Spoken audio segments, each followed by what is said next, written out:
Bogokotorski zaliv duboko zašao pod litice Lovćena i Orjena, pored starih gradskih jezgara Kotora, Perasta, Budve i Bara, palata i kamenih zdanja, veoma rano je stekao ugled značajnog centra pismenosti i kulture.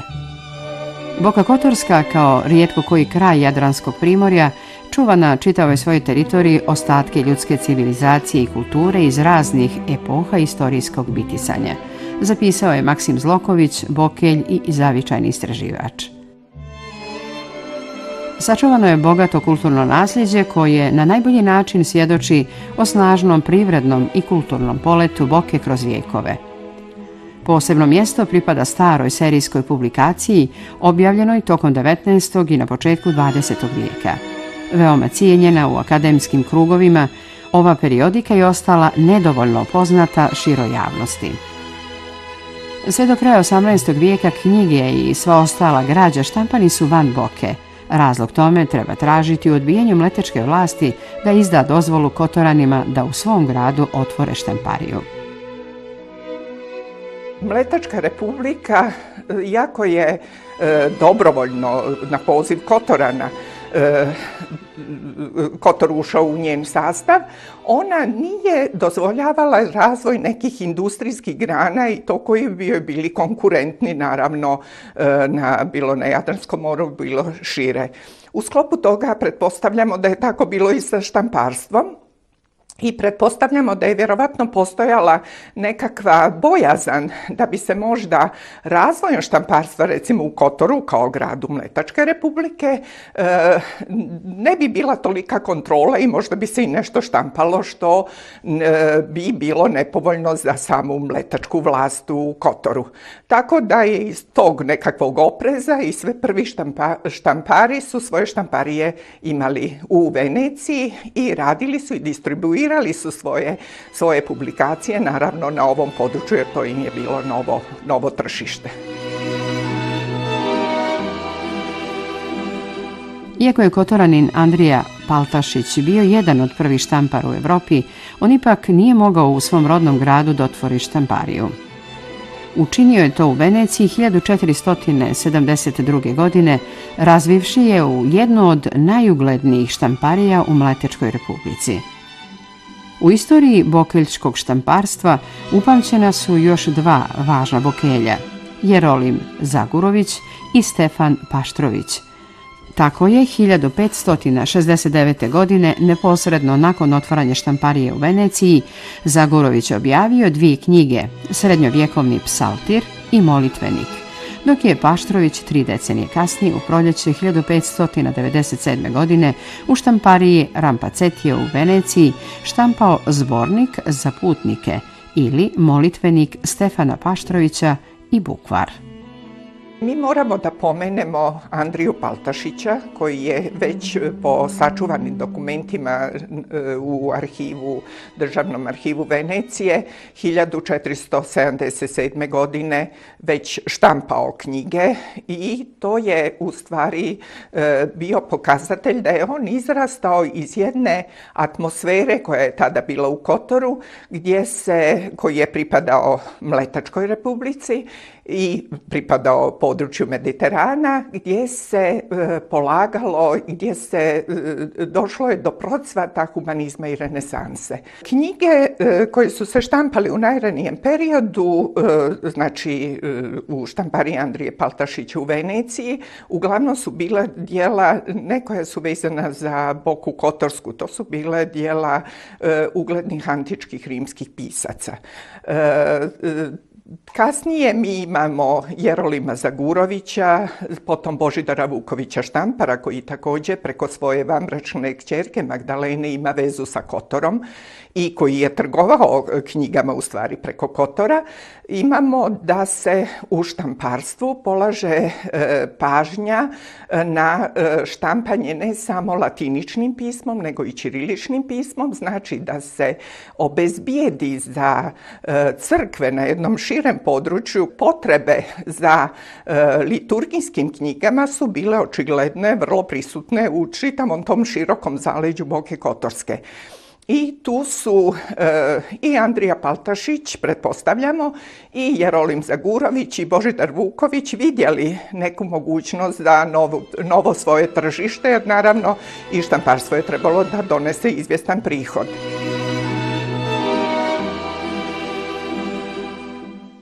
Prelazak Francesca Andreole iz Venecije u Kotor i otvaranje prve štamparije u ovom gradu opisao je Anton Milošević u tekstu Prva štamparija u Kotoru. Milošević piše: dobivši za to potrebnu dozvolu, Andreole je iz Mletaka krenuo na put sa svojom štamparijom i svojim radnicima brodom na Jedra 25. maja 1789. Brod se usidrio pod Rose. Iz Rose, tek u četvrtak, 7. juna, oko 3 sata popodne, stigao u Kotor sa posebnom barkom na vesla. 7 dana kasnije, 14. juna, počeli su njegovi radnici slagati slova u štampariji. Prva štamparija koja je u Kotoru počela da radi je nakon pada Mletačke republike 1797. godine, kada su se neke okolnosti i politički, i društvene i ekonomske vjerovatno promijenile ili su postojale neke naznake da će se to makar i u ekonomskom pogledu promijeniti. Naravno, na osnovu tih mirovnih sporazuma od područja Boke Kotorske je pripalo Austriji, austrijskoj monarhiji, i to je bio izazov za mnoge nove poslovne poteze pojedinaca, između njih i Andreole, štampara iz Venecije, koji je odlučio da svoju djelatnost štamparsku prenese u Kotor, vidjevši tu neku mogućnost za vjerovatno bolju zaradu i distribuciju štampanih publikacija. Tako je 1798. godine on dobio dozvolu od austrijskih sada vlasti i negdje u junu mjesecu je ta Andreolijeva štamparija počela da radi u Kotoru. Za taj period, kratki nažalost, jer znamo da je poslije te prve austrijske vladavine Kotor i Boka Kotorska ponovo mirovnim sporazumima pripali Francuskoj i Napoleonovoj Francuskoj, on je svega 4 godine radio i štampao knjige u svojoj štampariji u Kotoru. Dakle, ono što je njegova štamparska djelatnost i ono što je važno reći, da je on kao pojedinac prepoznao nekakav interes. Mi, nažalost, iz dokumenata koje imamo koji su sačuvani u Istorijskom arhivu Kotor, nemamo da prenesemo nekakve impresije šta je ta štamparija značila, i mislim da je to bio suviše kratak period da ona ostavi nekakav dublji trag, kako je poslije bio slučaj sa Bokeškom štamparijom. Dakle, Andreola je štampao, naravno, vjerovatno čega se i finansirao, prvenstveno plakate, proglase i tako dalje, što je bilo potrebno novoj austrijskoj vlasti. Moramo da pomenemo od publikacija, od knjiga koje je štampao, osim ovih plakata i proglasa, Antona Nenadića, Nauk kristijanski. U stvari, ta Nenadićeva knjiga je vrlo značajna zbog toga što ona u stvari propisuje ono što će poslije preuzeti Vuk Karadžić, a to je da se čita kako je napisano, tako da je osim što je štampano u Kotoru i što je Nenadić naravno kanonik koji je ovdje boravio, značajna i po tom nekakvom pravopisnom ustanovljenju koji će poslije te kasnije da zaživi. Osim toga, vrlo je značajno da je Andreola imao i ćirilička slova u svojoj štampariji, što se ne zna odakle. Postoji nekakva špekulacija da je to nešto neki austrijski poslanici, da su to donijeli u manastir Stanjevići, pa da je odatle to prodato Kotoru, da je na taj način Andreola došao u posjed ćirilskih slova. Uglavnom, on je štampao žrtvu Avramovu, Vičentija Rakića.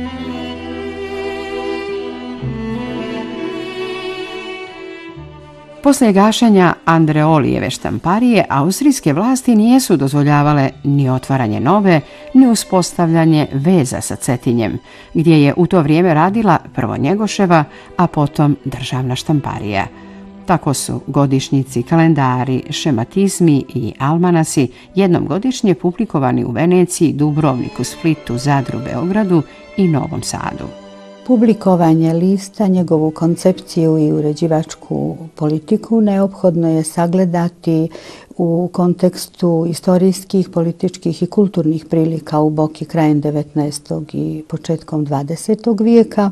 Austro-ugarske vlasti dale su bokeljskim opštinama izvjesna ovlašćenja u smislu organizovanja opštinske uprave i veoma važnu upotrebu narodnog jezika u sudstvu, administraciji i školama, ali su istovremeno učvršćivali svoje pozicije i birokratskim mehanizmima usporavali svaki pokušaj privrednog, duhovnog i kulturnog razvoja u Boki, što je imalo za posljedicu nezadovoljstvo, masovno iseljavanje stanovništva u prekookeanske zemlje i zapuštenost u svim sferama društvenog života. Odgovor na takvo stanje bio je osnivanje pokreta za privredni preporod Boke, koji je okupio veliki broj intelektualaca, učitelja, trgovaca, sveštenika i uopšte ljudi od ugleda iz raznih mjesta u Boki, a djelovanje tog pokreta bilo je vidljivo na svim poljima. Osnovane su štedionice, zatim zadruge, kreditne, uljarske, ribarske, tvornica za preradu ribe, tvornica glinene industrije, zatim brodarsko društvo Boka, Bokeška štamparija i štampana Prva novina.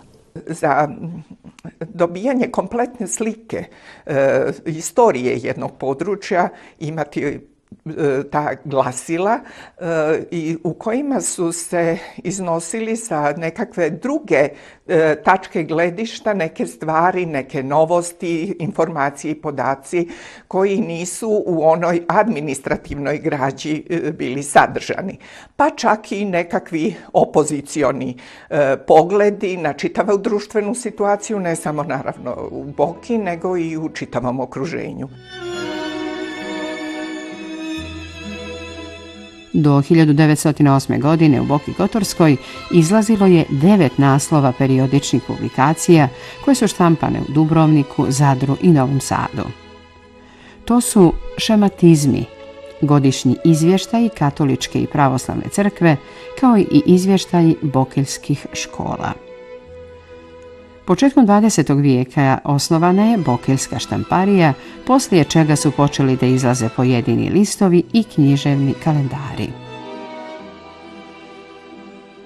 Odmah nakon osnivanja akcionarskog društva, Bokeška štamparija u Kotoru u januaru 1908. godine pojavio se list Boka glasnik za opće interese Bokelja, koji predstavlja prvijenac bokeljske žurnalistike. Prvi broj lista Boka izašao iz štampe 23. januara 1908. godine. Do 52. broja list je izlazio sedmično, a nadalje 2 puta sedmično. Interesantan je podatak koji nalazimo u 28. broju kada se kaže da list Boku prima više od 1000 čestitih bokelja i na domu i na strani, što predstavlja veliki tiraž za to vrijeme. Međutim, nažalost, komplet lista do sada je sačuvan u samo par primjeraka i raritetan je. Vlasnik i izdavač lista bio je dr. Filip Lazarević, potomak ugledne porodice grbaljskih knezova, ljekar, humanista, istaknuti kulturni i politički radnik, političar, dobrovoljac u Balkanskom ratu, a prvi urednik, dr. Rudolf Sardelić, advokat u Kotoru i Herceg-Novom, bio je jedan od najistaknutijih članova pokreta za privredni preporod Boke. Cilj programske orijentacije bio je privredni preporod Boke. Književni kalendari su bili moderni u to doba. Mi ćemo ovdje spomenuti Boku, veliki ilustrovani kalendar. Urednik je bio Dionizije Miković, jedna svestrana ličnost, iguman manastira Banja pored Risna. On je inače bio pjesnik, publicista, etnograf i bavio se pisanjem teoloških tekstova. Boka je izlazila od 1909. do 1914. godine, sve zajedno je izašlo 6 godišta. Ti su kalendari bili zamišljeni da oni služe jednostavno u praktičnu svrhu, jer svaka kuća je trebala imati kalendar, služili su za pouku i za razonodu. U uslovima rigorozne cenzure štampe, koju su austro-ugarske vlasti sprovodile na cijeloj svojoj teritoriji, uredništvo je vodilo veoma promišljenu uređivačku politiku. Naime, očigledna je bila namjera da se ne dovodi u pitanje kontinuitet izlaženja lista, a ipak da se na pravi način zastupaju interesi naroda. U malom broju stalnih i povremenih listova i kalendara koji su izlazili u tom periodu nije postojala velika razlika u koncepciji. I rubrike su slične. Obično se tu srijeću uvodnik, podlistak, privredni pregled, javna zahvalnost, kao i prilozi iz kulture i prosvjete. U okviru 10-ak stalnih i povremenih rubrika, među kojima su uvodnik, podlistak, politički pregled, dopisi, naši telegrami, javna zahvalnost, iz broja u broj je podsticao na privredni, duhovni i kulturni razvoj Boke i istekao zaista nemjerljiv značaj. Uvodnik obuhvata čitav spektar najaktuelnijih tema iz raznih oblasti. To su unutrašnjo-politička dešavanja, zatim istupanja i interpelacije narodnih prvaka na Carevinskom vijeću i uopšte najznačajnije teme koje su raspravljane na Carevinskom vijeću, zatim međudržavni odnosi, aneksija Bosne i Hercegovine, kulturni događaji koji su od šireg značaja, proslavljanje važnih crkvenih praznika i slično.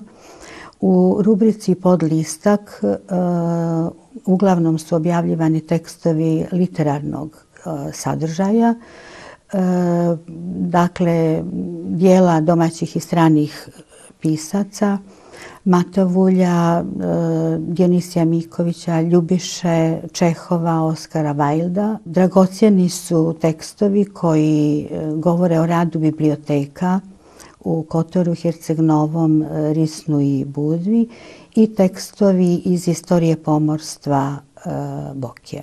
Kalendar je izgledao kao što i danas izgledaju crkveni kalendari. Paralelno je bio označen Gregorijanski kalendar i Julijanski kalendar.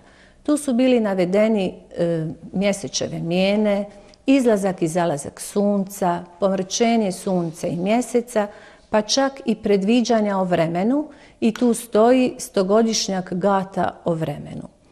Nakon tog kršćanskog kalendara bio je muhamedanski kalendar i jevrejski kalendar. Slijedile su pouke o svecima, o blagdanima i na način kako ih proslavljati, izreke mudrih ljudi o vjeri, molitve i to je jednostavno bila pouka za narod. Kao što i sam podnaslov kaže da je to ilustrovani kalendar, on je cijeli obogaćen ilustracijama. Na tim ilustracijama vidi se Boka, prelijepa mjesta u Boki, crkvene građevine iz Boke, ali i građevine nekih manastira kao što je Sveti Vasilije Ostroški, Pečka patrijaršija. Znameniti ljudi Boke našli su se na tim kalendarima, ali tu su i drugi znameniti ljudi van Boke, koji su svojim djelovanjem uticali na razvoj prosvjete i kulture u Boki. Tu su također i državnici. Kralj Nikola, ruska carica Jelisaveta, kralj Petar, car Franjo Josip, njegovo veličanstvo Mehmed V. Tu su također neka i okupljanja i događanja u Boki, ali i van Boke, pa je zanimljiva slika sveslavenskog skupa u Pragu. Taj dio je isto služio za pouku jer se na kraju kalendara bile su sve bilješke o slikama, o ljudima sa tih slika, o događajima kao jedan mali udžbenik koji je služio da bi ljudi vidjeli ko je važan i što se u Boki događa.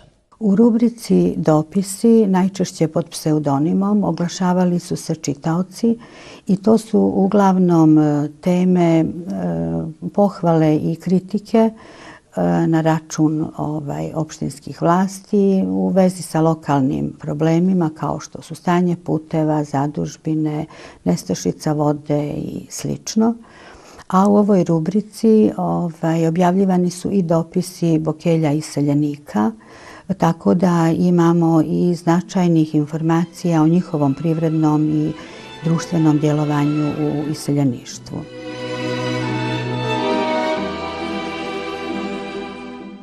U listu Boka, glasnik za opće interese Bokelja, čitaoci i čitateljke mogu da nađu izvještaje sa važnih političkih konferencija u Evropi ili priloge o aktivnostima diplomata u međunarodnim političkim krizama, važnim za Boku i Bokelje.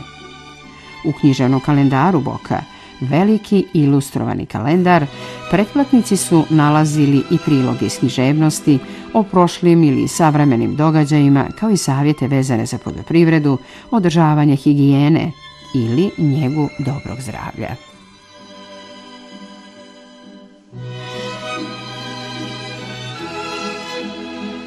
Izvještaji sa konferencija velikih sila, zatim diplomatska aktivnost povodom političkih kriza na međunarodnom nivou, zatim problemi unutrašnje politike pojedinih država i veoma česti prilozi o službenim i privatnim posjetama značajnih ličnosti, državnika, crkvenih velikodostojnika su teme obuhvaćene rubrikom politički pregled. Dio koji je bio određen za književnost bio je jako zanimljiv. Tu su bile junačke pjesme, rodoljubive pjesme i kratke priče. Tema je uglavnom bila iz Boke, tu su bili mornari, pomorci, njihova slavna prošlost i borbe sa Turcima u kojima su oni veličali junaštvo Crnogoraca, ali i junaštvo ljudi iz Boke koji su se također borili protiv Turaka. Jedan dio je bio određen za opisivanje događaja iz prošlosti, tako da tu možemo pročitati o Bokeškoj mornarici, o Srpskoj gardi, Topoljskoj općini, o onom što se događalo u Boki za vrijeme Ilira. Jednostavno je i to bio dio koji je služio za pouku. Najviše tekstova imamo u rubrici privreda i dominantne teme su iste u toj rubrici.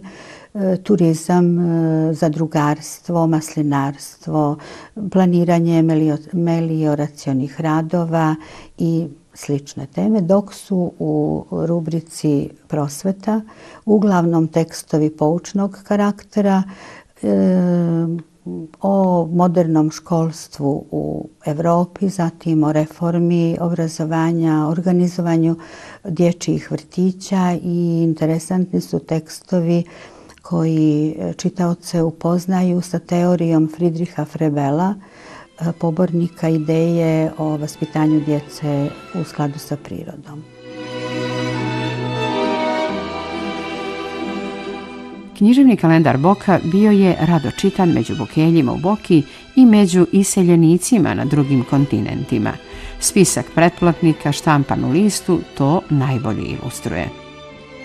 Posebno su zanimljivi oglasi i reklame. Oni nude uvid kako u profil privrednog rasta Boke na prelazu 2 vijeka, tako i u način izražavanja i ukupne stilske odlike jezika tog doba.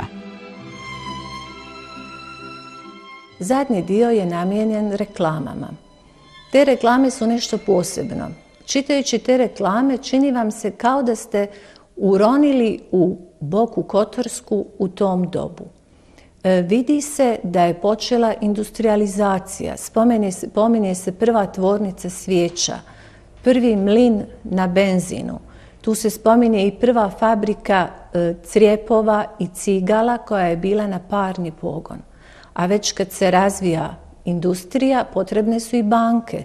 Pa je bila Srpska banka, Hrvatska pučka štedionica, Jadranska banka koja je imala svoje sjedište u Trstu. Pošto smo već spomenuli iseljenike, i reklame su bile namijenjene ljudima koji sele za Ameriku, tako da im nude kupovinu karata i doček u Americi kako bi se što bolje snašli. Razni strani predstavnici imali su svoje predstavništvo u Boki i nudili su prodaju Wertheim kasa, pisaćih mašina, šivaćih Singer mašina, poljoprivrednih mašina, mašina kojima se izrađuju i kopaju vodovodi. Zanimljivo je kod svih tih reklama da Bokelji stavljaju ime i prezime, tako da one usluge koje oni nude jednostavno garant je njihovo ime. A prodavali su luksuzne i moderne štofove, finu svilu, reklamirali su hranu i piće. Tako ste mogli piti vino sa hrvatskih otoka ili vino iz Boke ili možda liker Maraska. Tu su bili i kipari, klesari, stolari, drvodjeljci, postolari.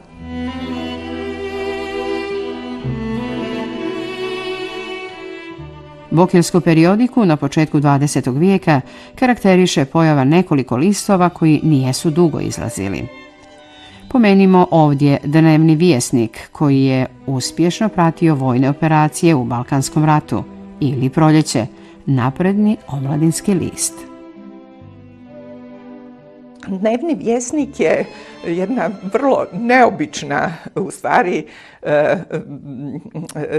neobično periodično izdanje, serijsko izdanje.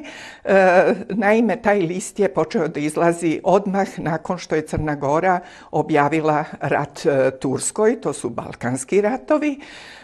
Intencija je bila da se na dnevnom nivou prenose vijesti, naravno iz Kotora, Cetinja i Beča. Dnevni vjesnik predstavlja jedan tip novina koji je u stvari to ratno novinarstvo, izlazio je na dnevnom nivou. Čak ima nekoliko brojeva koje su u toku jednog dana je izašlo 2 ili 3 izdanja. Donosio je vijesti iz širokog područja, znači evropskih gradova sa teritorije Turske, sa teritorije čak Sjeverne Afrike, što je čak i iz Amerike.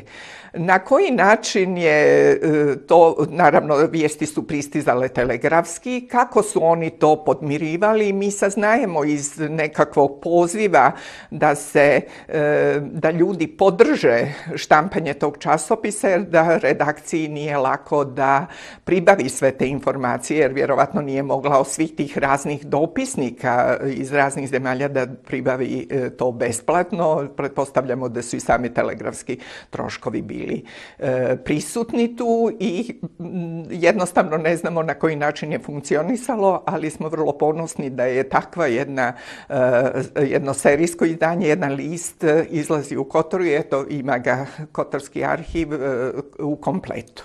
Proljeće, napredni omladinski list, izlazi u Kotoru 1912. godine. Izašla su samo 4 broja, broj 1 i 2, a broj 3 i 4 je bio dvobroj. Napredna omladina Boke se sakupila sa željom da prosvjećuje narod i da svojim djelovanjem utječe na širenje vidika. Njihova želja je bila da predstavi književna djela iz Srbije, iz Hrvatske, ali i drugih naroda, naravno prevedenih. A osim književnosti, oni su zamislili časopis kao i još neke druge oblasti koje bi oni mogli predstaviti. Tekst je bio ćirilicom i latinicom, onako kako su se autori dopisa odlučili da tekst bude štampan. Međutim, oni su nailazili na razne probleme, pa u obraćanju čitaocima oni objašnjavaju zašto se to događa. Jednostavno su zaključili da nisu dorasli zadatku koji su sebi postavili. A problemi su bili, kao i kod ostalih časopisa, financijski. Tako da je zanimljivo da kažu da će objaviti imena dužnika, ne bi li oni što prije platili. Stara bokeljska periodika čuva bogatu građu. U njoj čitaoci, naučni radnici i istraživači mogu naći obilje detalja o bogatom duhovnom životu i kulturnom miljeu Boke i Bokelja kojima se vazda ponositi možeš. Kako je zapisao svještenik Mavro Broz u Danici Ilirskoj iz 1845. godine, poslije 2,5 godine provedenih u Boki. Krepost i snaga tijela, oštroumje i bistrina duševna njihova probudit će u tebi nadu budućnosti, zaključio je Broz. Na staru bokeljsku periodiku se može gledati i kao na svojevrsnu kulturno-istorijsku memoriju Boke. Zahvaljujući svojim dokumentarnim, istorijskim, socijalnim, vaspitno-obrazovnim, jezičkim i stilskim osobenostima, ti stari listovi, almanasi i kalendari predstavljaju vrijedno istorijsko i duhovno nasljeđe ne samo Boke Kotorske, već i ukupne crnogorske kulture. Ako iz sadašnje perspektive sagledavamo vrijeme u kojem nije bilo radija, televizije i interneta, onda možemo shvatiti kakva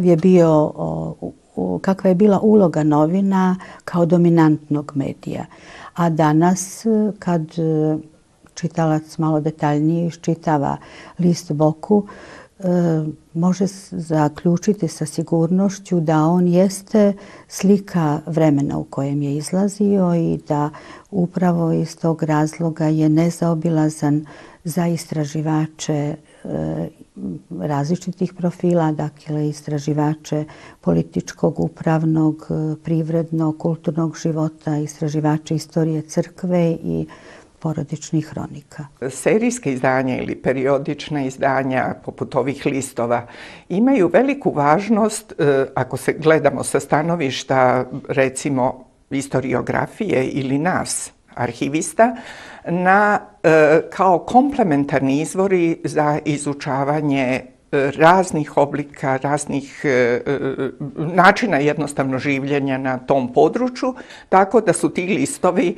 u tom pogledu, naravno prvenstveno pričamo o listu Boka, donijeli jedan novi i prozor u svijet i iznijeli Boku Kotorsku, prikazali je jednom širem području na jedan novi savremeni način. Periodika je jako značajan segment. Proučavajući periodiku, mi u stvari vidimo što se u tom vremenu događalo. Mi čitamo, ali čitamo između redova. Osjećamo kako narod diše, kakvi su osjećaji, što se događa iza zavjese. Jednostavno osjetimo momenat tog vremena.